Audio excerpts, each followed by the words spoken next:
آج کل جو موبائل کمپنیاں طرح طرح کے پیکیجز دیتی ہیں تاکہ لوگ ان کی طرف مائل ہوں، انہی میں سے ایک پیکیج جو ہے وہ لون کا ہے، قرض کا ہے، کہ اگر آپ کے پاس بیلنس ختم ہو گیا، پیسے ختم ہو گئے، تو آپ لون کے ذریعے جو ہے ان سے قرض لے کر ادھار لے سکتے ہیں اور آپ کو وہ تھوڑی دیر میں رقم مل جاتی ہے اور آپ بات چیت کر سکتے ہیں۔ لیکن اس کے بعد کیا ہوتا ہے کہ جب آپ پیسے اپنے ریچارج کرتے ہیں موبائل کے اندر، تو وہ جو لون لیا ہوتا ہے، مثال کے طور پہ 10 روپے لیا ہوا ہے، تو اس پر مزید بڑھا کر کچھ رقم لیتے ہیں۔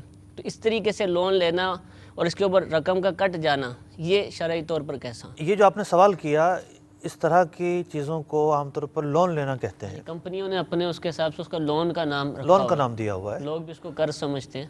تو دیکھیں، لون تو ہوتا ہے کسی چیز کا لینا۔ ٹھیک ہے، یہاں کمپنی سے کوئی بھی چیز نہیں لی، صحیح، یعنی اس شخص نے فزیکلی کوئی چیز لی ہو اور اس کی جیب میں چلی گئی ہو، ایسا نہیں ہوا، بلکہ حقیقت حال یہ ہے کہ پہلے یہ پیسے دے کر ایک سروس استعمال کرتا تھا۔ ٹھیک ہے، اب یہ ہوا کہ پہلے اس نے وہ سروس استعمال کی، صحیح، پھر اس کے پیسے ادا کیے۔ ٹھیک ہے، تو یہ حقیقت میں سروس استعمال کرنا ہے، نہ کہ لون لینا ہے۔ ٹھیک ہے، تو اب خلاصہ یہ نکلا کہ اس کو لون کا یا قرض کا نام دینا مناسب نہیں ہے، ٹھیک ہے، اور اس شخص نے جو استعمال کیا اس کا استعمال کرنا شرعی اعتبار سے درست ہے۔ ٹھیک ہے۔ اب رہی یہ بات کہ بھئی یہ ذرا مہنگا ملتا ہے، اضافی پیسے لیے جاتے، اس سے لگتا ہے کہ سود لیا شاید ایک تو طرح بات یہ ہے کہ جس طرح ایک شخص نقد کے اندر کوئی سودا بیچتا ہے وہ سستا بیچتا ہے، ٹھیک ہے، ادھار میں مہنگا بیچتا ہے، صحیح، تو اس اعتبار سے